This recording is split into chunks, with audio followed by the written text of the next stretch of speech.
Siyempre nakaporma ka na. Nasugatan ako. Sakit. Masakit Parang daw po. mamatay na ako.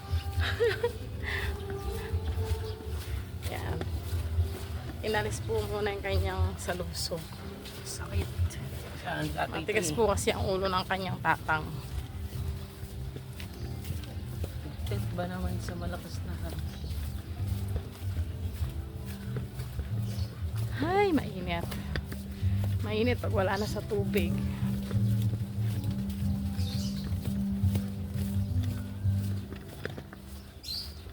Tapos madulok pa yung tingal to. Yeah, ako, bahala nang madulok. Basta nakadagat ako. Madali namang makabawi. Yung iba, wala. Dun July, mag-beach tayo. Hindi ko alam. Ayaw nyo? Conforme, pag nakaipon ako, ay, laki ng aso. Hindi, ayaw mo sila kupili. Alam ko sa birthday ni kuya mo. Ay, sa birthday ni tatay mo, nag-set si kuya mo. Para more budget.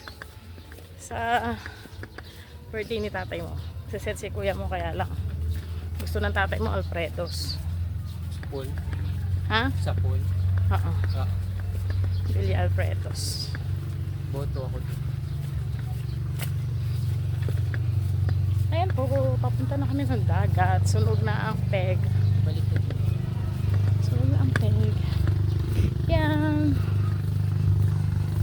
Ayan po, malapit na po. Abot tanaw na po ang dagat. Dati kasi show ko si mama. Kaya Makashow ko ito wagas. Wala pong pake, kahit manegra na. Ayan na, negra na po. Ang init. My goodness. Whew.